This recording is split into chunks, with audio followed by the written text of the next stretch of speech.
All right, so we're now going to do this example here. We're told that W is equal to this matrix. Given matrix W, find the inverse of W. So step one is finding the determinant. So let's begin by finding the determinant of W. What is the determinant of W here? So remember, the way that you do this is you're going to go these multiplied. I'm shaking like crazy there. 6 and 4. So 6 times 4 minus 1 times 3. 1 times 3. So that's going to be 6 fours are 24, minus 1 times 3 is 3. That means my determinant is going to be 21. Then it says swap the elements and the signs.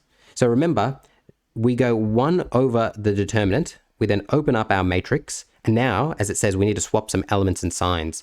6 and 4 swap positions, so this becomes 4 and 6.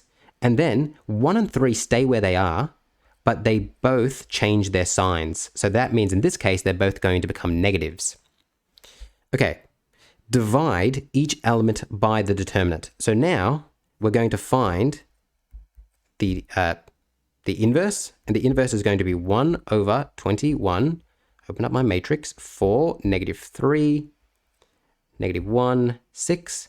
And remember, what happens now is that this 1 on 21 times each of these elements. So it's 1 on 21 times 4, 1 on 21 times 3, negative 3, 1 on 21 times negative 1, 1 on 21 times 6. Now, that's the same thing as simply dividing each element by the determinant.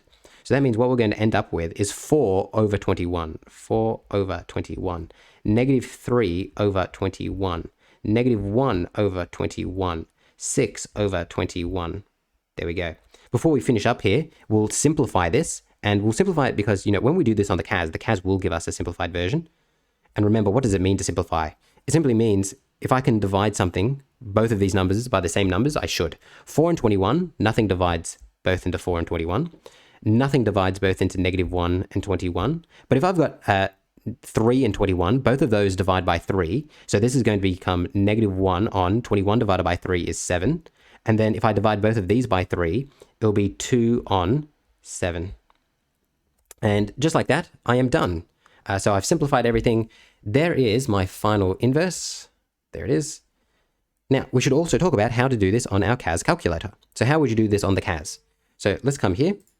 What we're going to do is let's store our matrix. So we'll come over here. This is 6, 3, 1, 4. If I go, all right, let's go this, let's make this W, hit enter. So now that's stored as W. Now, if I go W raised to the negative 1, I'm going to get the inverse out. And sure enough, 4 on 21, negative 1 on 7, negative 1 on 21, and 2 on 7. There it is. If you didn't first store it, let's just say you had this. If you raise this to negative 1, it also works. 4 on 21, negative 1 on 7, negative 1 on 21, 2 and 7. So that's how you do it. That's how you do it by hand, which you need to know how to do. And here's how you do it on the CAS. Hopefully this has made sense. I'll see you later.